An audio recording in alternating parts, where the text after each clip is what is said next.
when you're first doing these finials, you don't have to make them super fine.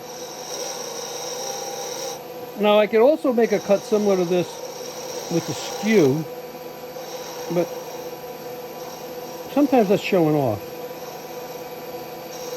It does leave a beautiful surface, but a really sharp, in this case this is a 3/8 inch spindle gouge. It leaves a really nice surface too. All right. So I'm going to figure where I want the bead, right in there. And I'm feeling in the back here again. Remember I said it's okay to feel here. So I'm just feeling how that surface feels. I'm now going to take the skew and come in and make these parallel sided. And you see, all of a sudden you see a little shine on that. That's a beautiful cut and some burnishing from behind the edge here. That's partly what that, I mean, it's mostly a razor sharp skew, but the fact that it's so close to a bevel rub that this portion here is also kind of burnishing that. But it has to be a clean cut first. It has to be a razor sharp clean cut before the burnish really works. And I'm just gonna, I see there's a couple tiny flats. I'm being really critical, but why not?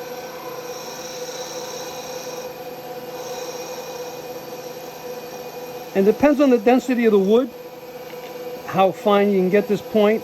And what I'm doing here, a lot of people think is not safe, but think about it. I have calluses on my finger, but I'm here. The tool, the very sharp tool is here.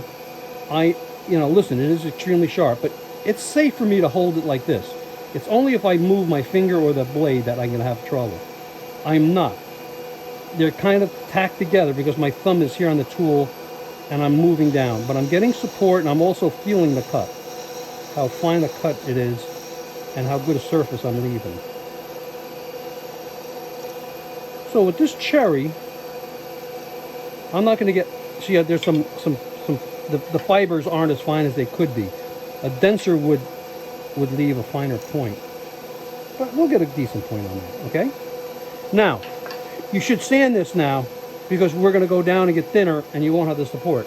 So go through the sanding. As you get better, you'll know if you can go down further and then go back to sand. But if you go too delicate down here, you're going to have all sorts of movement. So anyhow, I'm going to make a bead here.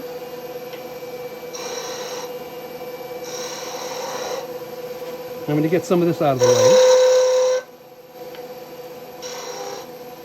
So that might be, well, I'm thinking the diameter of the bead should be about what this is. And let's see if we can turn a decent bead here. So I'm using a short point now. I'm coming down. I'm going to make it in a series of cuts. That's pretty good. I'm going to come back again with the short point. I started where I think would be nice. I could change that. I think that's too big, right? Relative to this. It has to be smaller. I can remove a little waste here. You'll get the vibration, that's okay. This is the peeling cut. When I come up here, this is more of a slicing cut using the short point and the short edge. So I won't, because it's slicing the wood, I won't get as much vibration.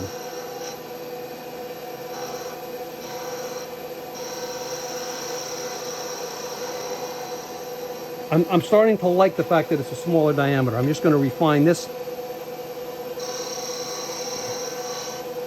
And that's kind of nice, okay? Now, the distance between here and there and this bead, I'm going to tuck it under even more. You'll see what I mean when I say tuck it under. Okay, it's more of a ball now, but I'll have to come back underneath this element and make that a little finer intersection. So now I'm looking at, I think I'm going to make it not a round bead, but more of a flat bead.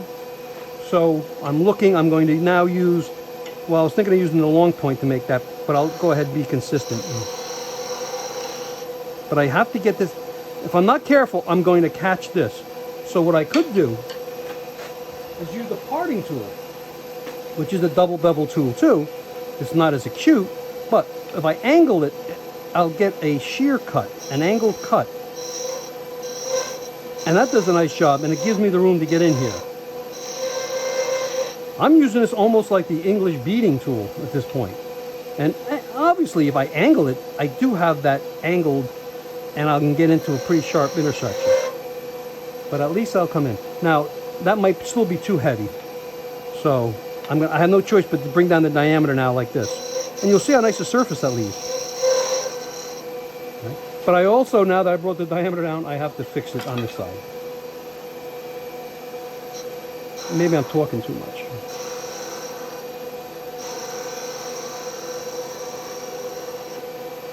And I'll come in with a long point. And that's not bad. Good stool to grab. Anyhow, it's going to move along with this now.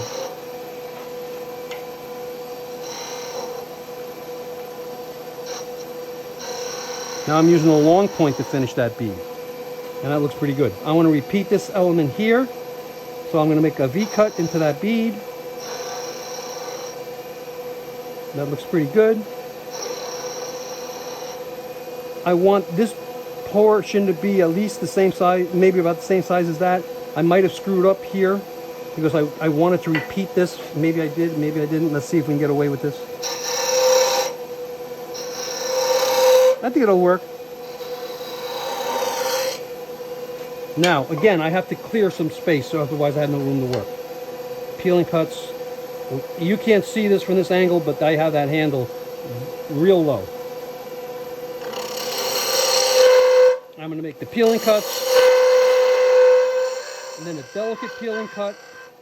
And if I wanted to make a planing cut, I would have to change the orientation of the blade. But anyhow, a little too much. Meanwhile, I'm doing this because I want to see if I'm where I am on that crack. I could look on the side and I see how far it goes. I think we're going to be all right. So I'm just going to go ahead and continue this.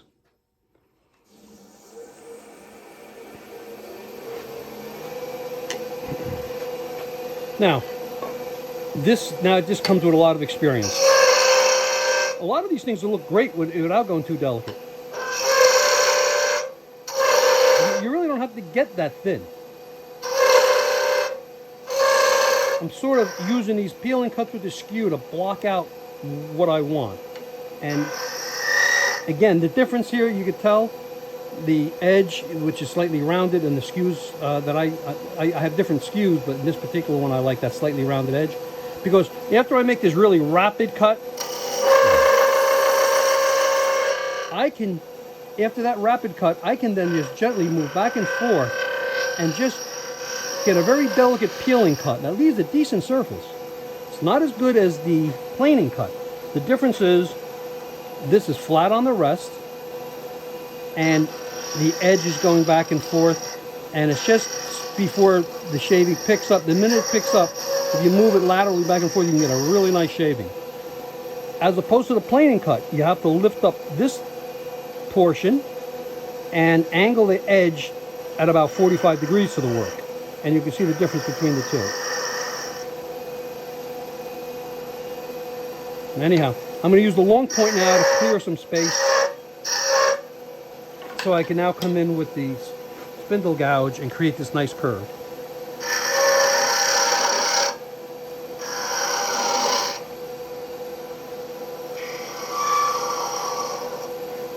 Trying to make a nice sweeping cut.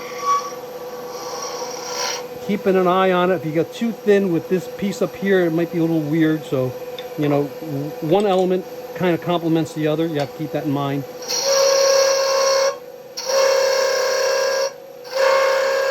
Now I'm going to go from a peeling cut to a planing cut.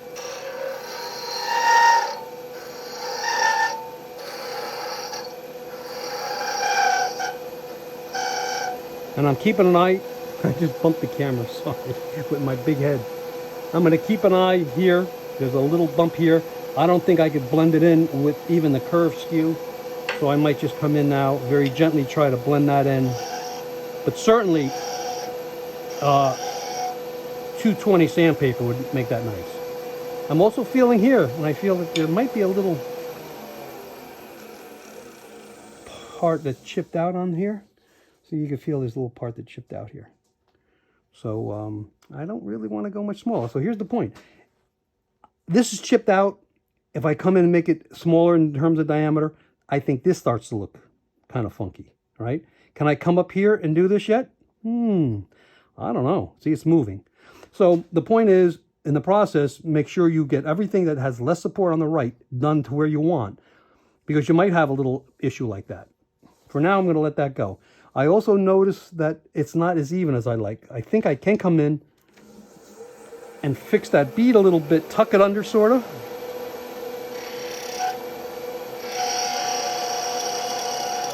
And that might help that. Although I notice there's a little flat now. So I'll come in and try to get rid of that little flat. That looks pretty good. All right.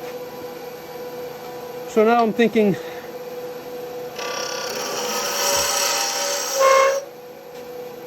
I'm looking and seeing where that crack is, and think about the lid going in to the bowl. And I think it's going to be okay. All right. So anyhow, we're just going to... The bowl doesn't need to be quite this big a diameter at this point. I'm going to take away a little bit just to buy my space. Come in here a little bit. And I'm going to try to, this is not going to be a really fine one as far as thinness, but it'll be nice though.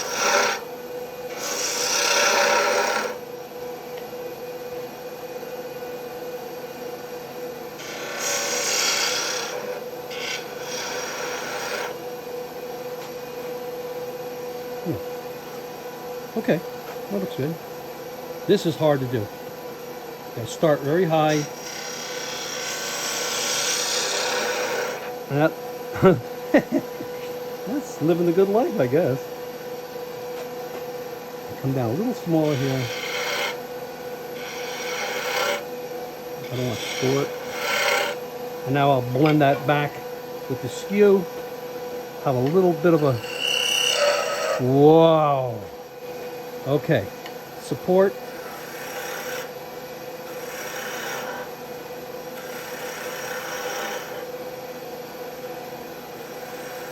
See how I'm putting my fingers underneath, like a steady rest, and I'm just gently blending that in, and then I'll look and see what I think of the curve. Looks pretty good. I'm pushing the skew with my left hand. I'm left-handed, but I'm also using my thumb on my right hand to help do a really controlled movement with that edge. Let's take a look at that. Yeah, I mean, it could use some sandpaper. We could start at 320, maybe, yeah, I think 220 would be too much for it, actually, at this point. So, I'm going to just show how I set up this lid. Again, this is going to be the size of the lid, and it's going to seat into the bowl back here. So, there's a lot of waste here. If you're worried about match grain, this type of box isn't great. Because by the time we finish with the lid, and bring that bowl in, and think about, I'm thinking of an apple shape here, right? I don't know if I have a pencil or a pen here. But the bowl will be kind of apple shaped, meaning the top of the bowl is going to come in flat, so that this portion of the lid will look nice when it sits on top of the bowl. All right, you'll see what I mean. And I'm looking here, I see a crack. Nope, no crack. So that'll be the good, I think, a good diameter. So I'll just show you how I do that, and then we'll part that off. Maybe I'll sand it off camera.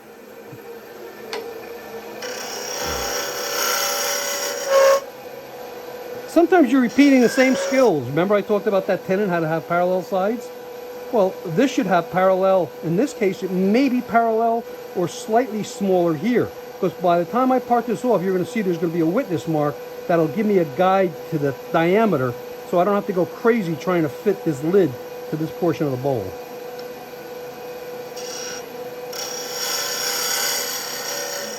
Slight taper in, and I'm going to finesse this a little bit.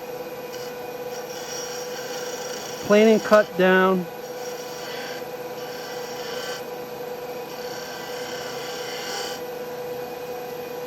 I think it actually is almost perfectly parallel. I'm going to try to come in and go just a little smaller diameter as it gets down here.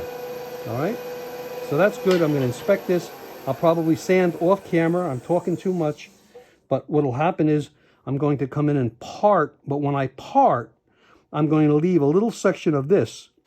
So when I do go in and do the bowl, I will have that diameter already laid out.